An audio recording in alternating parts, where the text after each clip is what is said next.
How's it going, everybody? List of Legends here. Hope you're all having an amazing day. And today we're going to be talking about why Inside Out 2 is an absolute masterpiece. It's way better than the first, does pretty much everything right. Unlike most Disney movies we've seen lately, this is an all-around good time in the theater. That's right, Wish. Step aside, Toy Story 4, get back in the closet, because this movie is an absolute treat to watch. But before we dive into how and why, be sure to hit that like and subscribe button, you know all that good stuff. Without further interruptions, let's begin.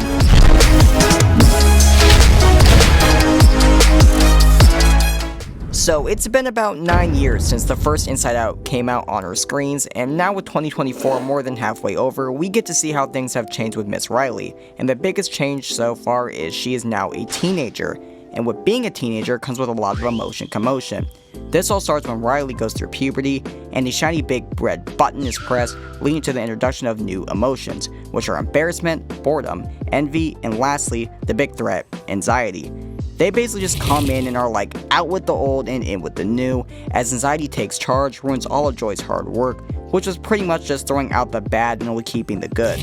However, Anxiety's idea is to just basically make a new Riley, which includes her abandoning her old friends after learning they are moving away, so she tries to score with the Firehawks, aka the most popular and most skilled hockey players. Yeah, Riley still enjoys herself some hockey, which I'm glad they kept, as not only is hockey my favorite sport, but also it seems Pixar and Disney's strategy as of lately was to just completely take and abandon what made the movie feel so special and run it into the ground. Here, there's absolutely none of that. It takes what was previously established and naturally expands upon it. One of my favorites being the new islands and belief system. It really felt like it added that sense of who Riley is as a character and what the emotions were trying to convey.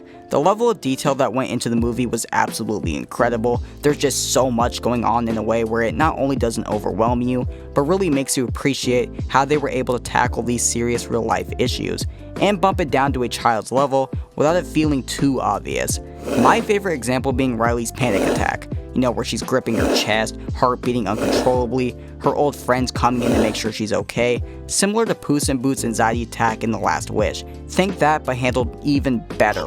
Sorry, DreamWorks. So now let's take a look at the amazing storytelling path this movie takes us on. You're hit with many different things, with many plots happening on screen, from anxiety taking over, to Riley trying to fit in, to join the rest of the emotions trying to get back into the control box, all of which are fully fleshed out. There are a ton of funny moments, both visually and verbally here.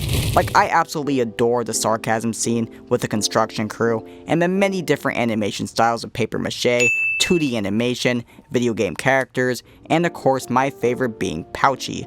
All around, this movie is gorgeous, stunning even. It really does everything just so darn well.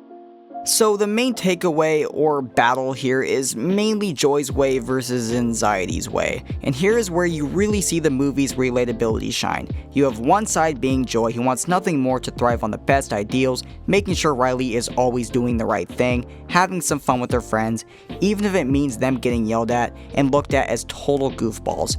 While the other side of the coin is Anxiety's way, which revolves around making Riley go only for the gold, letting nobody stand in her way, whatever the cause. AKA being the best at hockey, ditching her dunce friends, making it with the Firehawks, and being popular. All this screams high school down perfectly. We've all been there, trying to fit in with the best of the best, having us question, is this really who we are? And that's what anxiety is all about, overthinking every detail and trying to fix something that isn't broken. The way they tell the story really connects with you, and you really appreciate the much more complex story that is Inside Out 2. While I know many will say it's the same formula to the first movie, I don't think that's a bad thing at all. The new handling of Riley growing as a character, and the new emotions coming in, having very different viewpoints in a much more complex way, is a lot more explored and expanded upon. You gotta remember, when we were kids, we had the basics of playing with our toys, being scared of monsters, wanting ice cream, or whatever the case may be. Here, as a teenager, everything kinda changes. You have a lot more going on with puberty, more emotions, trying to fit in, and it's all shined through. It's Inside Out, but on a much greater scale. After all, it's a sequel, not a remake. I am curious to see how they'll handle a third movie, because with the level of success and money this movie has drawn in, There's absolutely no way they don't make a third one. I know I've seen the memes of the new emotions being depression and loneliness, which I think is pretty accurate, and who knows, maybe they'll go about it in their own way. I'd absolutely love to see Riley as an adult, maybe having a kid of her own, having the same emotions with some new chaos floating around, or whatever it is, I'm up for it. Sure, I know we need more original ideas, but still, I'm up for sequels, so long as there's more story to tell, and it's not just a cheap cash grab like we've been seeing so much lately. But here I think it's well earned and deserved. Of course, that still leaves the obvious question, is there anything I didn't like about the movie? And honestly, my answer is no. I think the movie handles everything perfectly. Nothing overstays its welcome, and nothing that is left to be desired from. For example, I absolutely think they use the lesser emotions like boredom and embarrassment just fine. I enjoyed how embarrassment sticks to anxiety, realizes she's wrong, and becomes a sort of inside man to help Sadness and the rest of the team take her down. Boredom only helps as needed, and does exactly what she's supposed to do. Be bored at literally everything. Pretty much this movie ticks off all the right boxes. You have a ton of action and lore with the new belief system, all the memories and ideas creating a storm followed by it flooding back to headquarters. So many laugh out loud moments, especially with the construction crew. Or how about Anger stuffing his literal hand into Pouchy's mouth to find the tools they need to escape? How about the suspense of wondering how will the OG emotion crew break free and stop anxiety? But by far the movie's main takeaway again is how much relatability this movie has. It's off the charts, and each scene will have you looking back and thinking to yourself, did I really do that? Which, let me know, were you goody two-shoes like Joy, or did you relate more with anxiety? I'll also say this again, this movie tackles serious issues beautifully, and really keeps you on the edge of your seat. Specifically that scene where Riley sneaks into the coach's office, following the fellow Dragonhawk's comment that reading the player's notes will let Riley know if she made the team or not. That scene was just heart-pounding all the way, and there's a ton of small things that really add the extra cherry on top, like Riley talking back to her parents, keeping the monkey personality. All the small things really do add up. You have perfect storytelling, stellar animation, all the colors just pop out at you. It's just so breathtaking, it's literally eye candy. Overall, I think I've made my point. Go check out Inside Out 2 if you haven't already. It's worth it. It's worth the watch. It's way better than the first. Trust me, it's better than what we've gotten from Disney and Pixar in a very long time. Unlike Toy Story 4 where it felt highly unnecessary, since after all the third movie speaks for itself, had the perfect ending. With Inside Out 2, it plays off the first installment to the point where it just feels not only much better, but much more natural. Overall, I hope with the success of this movie, they know how to handle their next sequel, because I would really like to see an even more creative Inside Out 3, where Riley is an adult with their own kid, has her own set of emotions different from the OG ones.